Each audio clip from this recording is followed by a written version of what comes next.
Salut à tous, c'est Lunaris. Aujourd'hui, le test de la Honda NX 500 de 2024. C'est parti.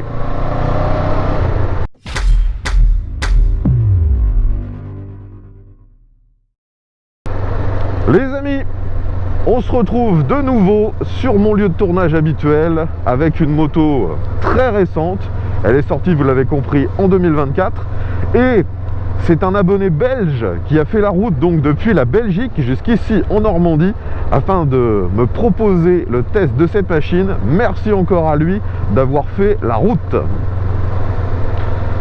Si vous suivez mes vidéos depuis longtemps, vous avez dû voir à plusieurs reprises les tests des motos de la gamme CB500 et surtout de la version X.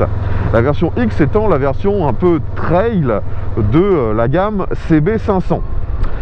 En 2023-2024, Honda a décidé de renouveler la CB500X, mais en changeant son nom.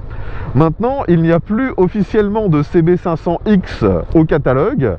On a cette NX500 qui prend le relais.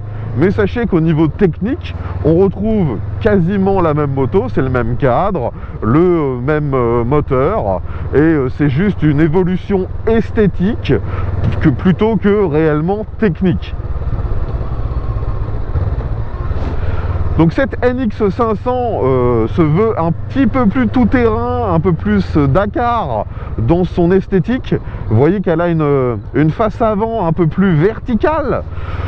Personnellement, je trouve que ça lui va mieux, ça la distingue un peu plus des autres motos de la gamme Honda. Et au niveau de la motorisation, on retrouve toujours le même bicylindre à refroidissement liquide alimenté par injection. Celui-ci donc fait 471 cm3 et développe le maximum autorisé pour le permis A2, 47,5 chevaux ou 35 kW. Prenez l'unité de mesure que vous préférez. Donc vu qu'on est sur une machine très récente, ce moteur est bien évidemment compatible avec la nouvelle norme Euro 5+. Et contrairement à ce qu'on pourrait croire, cette NX est légèrement plus légère que l'ancienne CB500X. Elle fait officiellement 3 kg de moins, ce qui la fait à 196 kg tout plein fait, c'est-à-dire avec 17 litres dans le réservoir. Donc aujourd'hui, la moto qu'on me prête est un tout petit peu accessoirisée. On a des accessoires officiels et d'autres qui viennent d'équipementiers. Le plus visible, c'est le pare-brise, la bulle devant moi, qui vient du catalogue de chez JV. On a ensuite des barres de protection. Et au catalogue Honda, le propriétaire a pris la prise 12 volts qui est dans le carénage. On a également la béquille centrale. Et derrière moi, on a un top case officiel siglé Honda. Bon, si vous avez l'habitude de mes vidéos, vous reconnaissez les lieux. On commence toujours par un petit passage en centre-ville. Et cette NX500 ne change pas vraiment par rapport à la CB500X. C'est toujours aussi facile à prendre en main. C'est un trail, donc c'est une machine qui est quand même un tout petit peu haute, mais elle reste accessible si comme moi vous ne faites qu'un mètre 70. Moi j'ai les deux pieds qui touchent le sol, même s'ils ne sont pas totalement à plat. On a une position parfaitement droite, le guidon est gigantesque, on est tout de suite à l'aise et on maîtrise la moto, bien qu'elle fasse un petit peu moins de 200 kg. Le poids est pas réellement perceptible, elle est agile, facile. On n'a pas du tout l'impression d'être sur une machine un tout petit peu lourde pour une 500. Franchement, c'est toujours aussi facile. C'était déjà le cas, il faut l'avouer, sur la génération précédente. La CB500X était déjà très facile. Celle-ci confirme ce qu'on avait avant. D'ailleurs, là, je prends un rond-point. Donc, vous voyez que ça se penche sans la moindre difficulté. Il n'y a pas eu de modification au niveau de la taille des roues. On a à l'avant du 19 et à l'arrière du 17. Les rétroviseurs sont toujours pris sur le guidon. Ils sont suffisamment sur l'extérieur pour qu'on puisse voir efficacement ce qui se passe derrière, mais j'ai quand même un bon 35% de chaque miroir qui est obstrué par mes bras. Après, vu que l'on est très droit sur la machine, je peux facilement me retourner pour vérifier mes angles morts. Et vous voyez qu'ici, si je le désire, je peux avoir les deux pieds au sol. Donc la moto est assez facile à prendre en main, il faut l'avouer, et elle est rassurante. Sur cette machine, on a encore l'échappement d'origine. Vous voyez qu'il est toujours en position basse du côté droit. Je ne pense pas qu'il y a eu de modification sur l'échappement par rapport à la CB500X. Du moins, s'il y en a, ça me semble assez identique au niveau de l'esthétique. La sonorité est banale. C'est pas moche, c'est pas non plus très mélodieux, c'est vraiment banal. D'ailleurs, j'ai pris le son en accélérant un peu à l'arrêt. Je vous fais écouter ça tout de suite.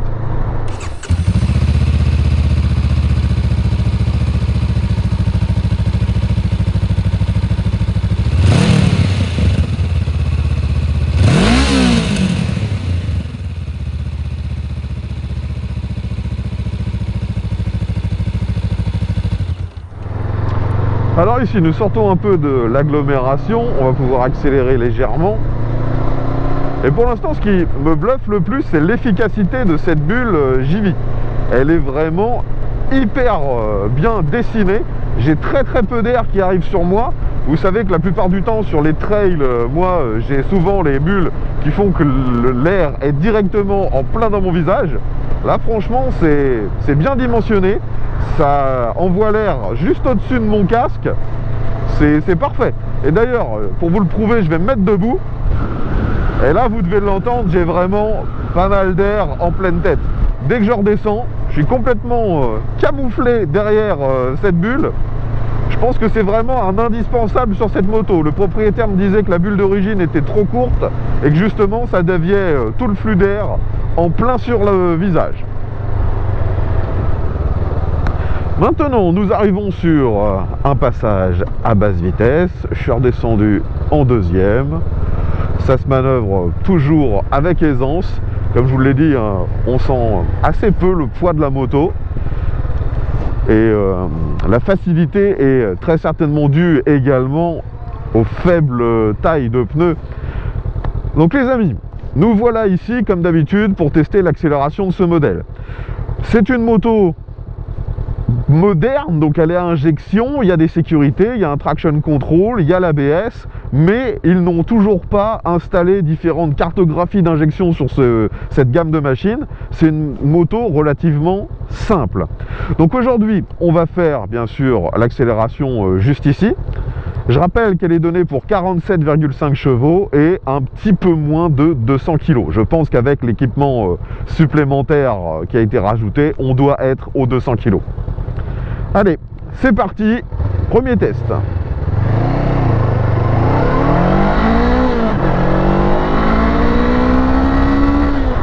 Eh bien, on arrive à 100 en troisième. C'est pas fulgurant. La sonorité à l'échappement n'est pas non plus dingue. Ça devient un peu plus sport forcément en montant dans les tours. Mais c'est pas ultra mélodieux, il faut l'avouer. Maintenant, un petit demi-tour. Donc vous voyez, je le rappelle, je touche des deux côtés. Je braque à fond. Ça a l'air de bien braquer, hein. Et la machine est facilement gérable. Vous voyez que je finis pile sur le milieu de l'autre fil. On est plutôt bien. Maintenant, on va réitérer l'accélération et on va se concentrer ensuite sur le freinage. Alors j'ai le voyant du traction control qui s'est un peu allumé. Et maintenant je freine. Frein arrière, ça freine assez peu. Frein avant. Le frein avant est vraiment costaud. Sur cette génération, ils ont conservé le double disque à l'avant, qui était une nette amélioration sur les dernières versions de la CB500X. Là, on retrouve la même chose. Et ça freine vraiment très bien de l'avant. Concernant les commandes, par contre, uniquement le levier de frein est réglable en écartement. L'embrayage, lui, ne l'est pas. C'est un peu dommage. Heureusement, celui-ci n'est pas trop loin et il est très accessible finalement, même si vous avez des petites mains. Allez, de nouveau, un rond-point. Ça se bascule vraiment tout seul, hein. La moto met en confiance instantanément. Et on n'hésite pas à accélérer à fond.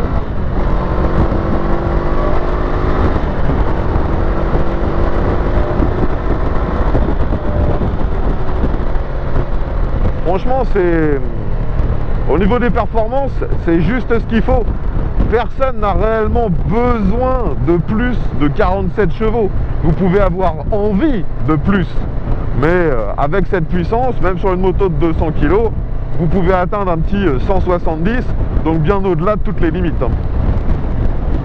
Alors sur cette NX 500, les commodos sont assez petits.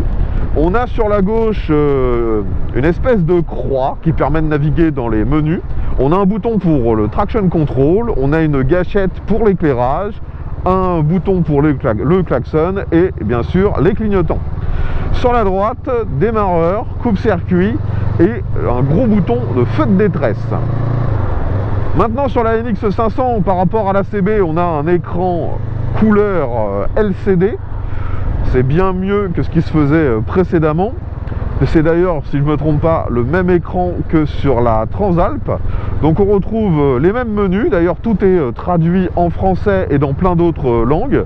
On a bien sûr la vitesse, le contour, le rapport engagé, la température du liquide de refroidissement. Vous pouvez avoir la conso moyenne, la conso instantanée, les différents trips. Il y a plusieurs affichages sélectionnables. Enfin, globalement, c'est très complet, hein. Cet écran est vraiment pas mal. On sait juste que quand on le voit, on s'attend à ce qu'il soit encore plus grand. Parce que vous voyez, il y a une grosse bordure noire. On s'attend à quelque chose d'encore plus grand, mais non. L'écran est quand même relativement petit, même si finalement c'est suffisamment grand pour lire la plupart des infos. Ça reste tout à fait correct. Alors maintenant ici, je vais vérifier si le moteur est souple. Donc là, je suis en 5 à 30. Ah, il aime pas trop. 4 à 30. Ouais, ça reprend. En fait, le seuil de souplesse est aux alentours des 2000 tours. Si vous êtes au-delà des 2000 tours, vous pouvez réaccélérer sans la moindre crainte. Un peu en dessous des 2000 tours, il faudra être méfiant. Mais pour un bicylindre en ligne, franchement, c'est tout à fait correct. 2000 tours, c'est très bien. Maintenant, nous allons vérifier les capacités de reprise de ce moteur. Donc là, je suis à un peu moins de 3000 tours. Je suis à 50 en côte, en quatrième. J'accélère fort. Et vous voyez que ça ne rechigne pas. Ça reprend de la vitesse de manière efficace. Il n'y a aucune exubérance, hein, comme d'habitude avec ce moteur. C'est efficace. Maintenant, je ralentis pour prendre ce dodan. J'arrive à 30 km/h. C'est correct. On sent que c'est un peu trop mou pour moi, surtout sur le réglage de la suspension arrière. À l'avant, on a une fourche inversée de chez Showa. Et derrière, on a un amortisseur qui semble être réglable, au moins en précharge.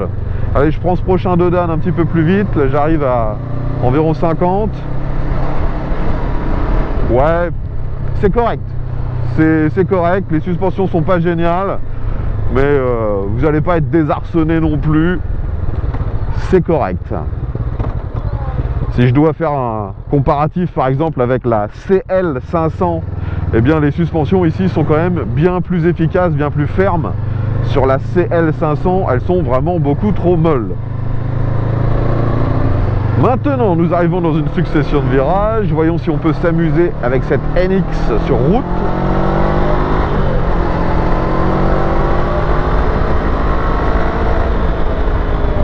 Ah, le freinage est vraiment rassurant. Et elle se bascule bien. De nouveau, ouais, le freinage, c'est vraiment une nette amélioration par rapport aux anciennes CB500X mono disque qui elle freinait pas terrible.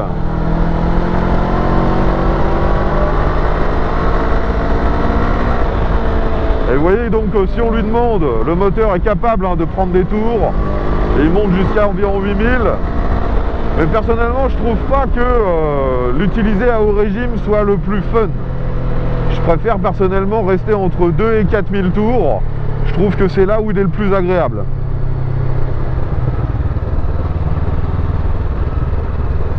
Alors ici, prise d'info, aucun problème. Je réaccélère fort.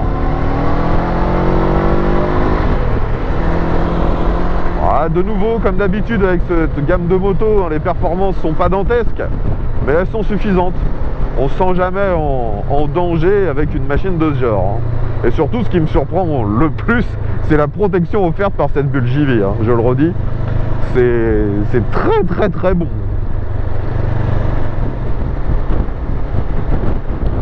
Maintenant, je redescends mes rapports. 4, 3, 2 et première. La boîte fonctionne toujours aussi bien. Par contre, il n'y a pas de shifter et je crois pas que ce soit disponible même en option.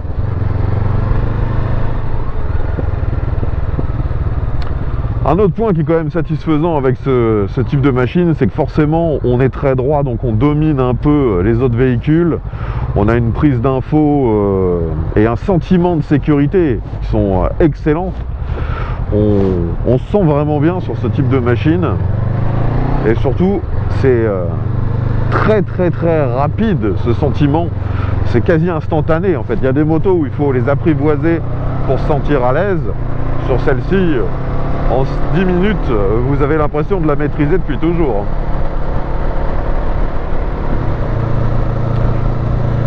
On va maintenant s'engager sur l'autoroute. Ça va me permettre de voir si la protection est toujours aussi efficace. Allez, prise d'info, pas de problème. J'accélère fort. Je passe la 5, puis la 6. Je suis stabilisé à environ 100 km/h. Pour l'instant, j'ai très très peu d'air sur le torse et j'en ai pas sur le casque. On va faire un dépassement dès que ce sera possible.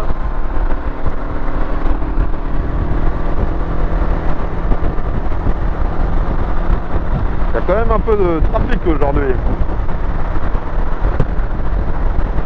Donc je vais tenter une reprise. Je suis sur le dernier rapport. J'accélère à fond. Ouais, ça reprend correctement. Mais c'est pas fou. De toute façon, si vous connaissez la gamme 500 de chez Honda, vous savez que à haute vitesse, ça perd un peu en intérêt. C'est une machine qui est conçue pour être efficace, extrêmement fiable. Et aujourd'hui, donc, j'ai une très bonne protection offerte par cette bulle. J'ai aussi le carénage qui dévie quand même un peu l'air. J'en ai assez peu sur les jambes. J'en ai que un tout petit peu sur les mollets. Et d'ailleurs, là, vous voyez qu'il se met à pleuvoir. Et pour l'instant, je n'ai pas d'eau sur moi. Le pare-brise me protège totalement. Je pense que pour améliorer encore la protection, il aurait fallu mettre des pare-mains. Et comme ça, on aurait eu les doigts un peu plus au chaud. Et je me doute également qu'il doit être possible de rajouter des poignées chauffantes en option. Donc je pense que vous l'aurez compris de vous-même, il n'y a vraiment aucun problème à utiliser ce véhicule sur l'autoroute ou sur n'importe quel axe rapide. C'est presque fait pour ça. Cette NX500 modernise encore l'esthétique de la moto. Donc vous voyez qu'ils ont décidé de mettre un feu très petit à l'avant, intégralement à LED. Le propriétaire me disait que ça éclairait très bien de nuit. Les clignotants sont également à LED, ainsi que le feu arrière. C'est une moto moderne. C'est parti pour une dernière accélération.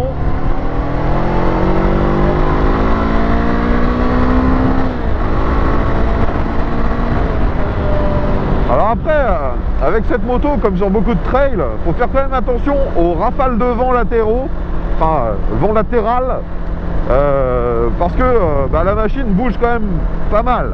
C'est pas non plus la pire dans ce domaine, mais vu qu'elle est un petit peu carénée, une rafale peut quand même vous faire dévier de votre trajectoire. C'est ce qui vient de m'arriver là lors de l'accélération. maintenant un dernier freinage et franchement je suis toujours assez surpris parce que il y a eu pendant tellement longtemps la gamme CB avec des freins bof. Maintenant ils ont vraiment corrigé le tir et là ça freine très bien, il n'y a rien à dire. Bon, de toute façon, ceux qui connaissaient déjà les dernières générations de CB500X ne seront clairement pas surpris par mon ressenti sur cette NX500. Je le redis, c'est quasiment la même moto, à part l'esthétique et quelques petits gadgets. Donc ça reste une excellente machine. Au niveau pratique, il n'y a pas eu de grosse évolution non plus. Vous pouvez démonter la selle. En dessous, il y a un tout petit espace de rangement. Vous pouvez mettre 1 ou 2 gilets jaunes, le carnet d'entretien et c'est à peu près tout. C'est d'ailleurs pour ça que le propriétaire a fait installer le top case qui lui est suffisamment grand pour prendre un casque intégral. Si vous souhaitez rouler avec un passager, de nouveau, il n'y aura pas de problème, il y a des poignées, la selle est suffisamment large et si vous avez le top case, ça fera office de dossier. Et après, comme pour le reste de la gamme 500 de chez Honda, c'est également une moto réputée sobre. Le propriétaire me disait rouler souvent avec un passager et il a une conso moyenne qui est à 5,5 litres au 100. Je sais qu'il est possible avec cette motorisation de tomber en dessous des 4 litres au 100 en faisant de l'éco-conduite, en roulant cool. Donc bien qu'officiellement il s'agisse d'un modèle de 2024 que je vous présente, sachez qu'en 2025 les motos n'ont pas évolué, elles sont toujours identiques, même au niveau des coloris c'est la même chose. Donc vous pouvez retrouver cette moto en concession et actuellement en France elle est vendue pour 7 500 € hors option. Si vous voulez une version plus approchante à ce que je vous présente aujourd'hui avec les quelques accessoires, ce sera au minimum 8000 voire 8500 € en fonction de ce que vous choisissez. Et si vous venez de Belgique comme mon abonné, sachez que c'est à chaque fois quelques centaines d'euros plus cher. Donc finalement, elle a un tarif, on va dire, assez comparable à la plupart de ses concurrentes directes, que ce soit des motos japonaises ou chinoises. La seule grosse différence, c'est que souvent les chinoises sont bien mieux équipées d'origine. Il n'y a pas besoin de prendre d'options. Après, bien sûr, le fait de choisir une Honda, c'est surtout une tranquillité de l'esprit.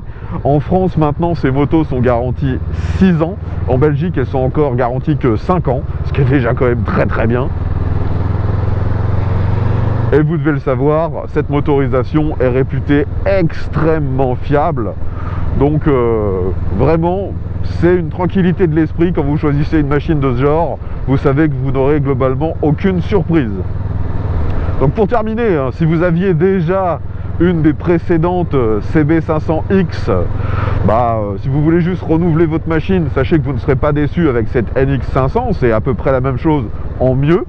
Après, si vous avez une des dernières CB500X, je ne pense pas non plus qu'il y ait suffisamment de nouveautés sur cette NX pour justifier l'achat d'un nouveau modèle.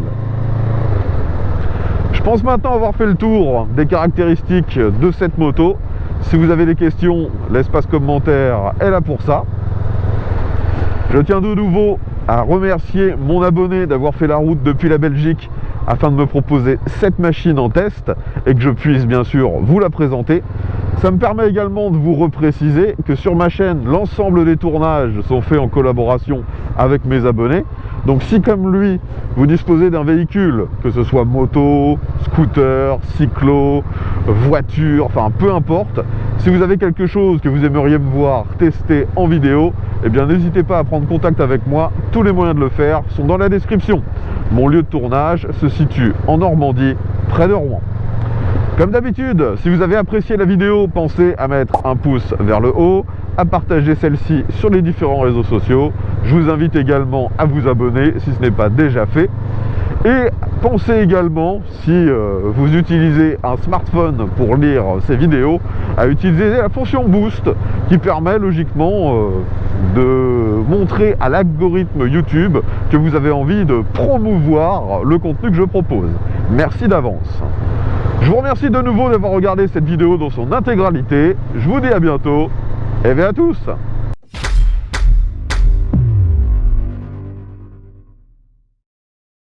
Finalement, pour moi, le seul vrai reproche que j'ai à faire sur cette nouvelle NX500, c'est le manque de fantaisie ou tout simplement de choix dans les coloris.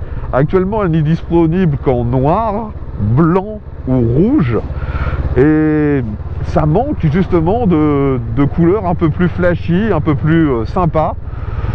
Là, c'est très basique.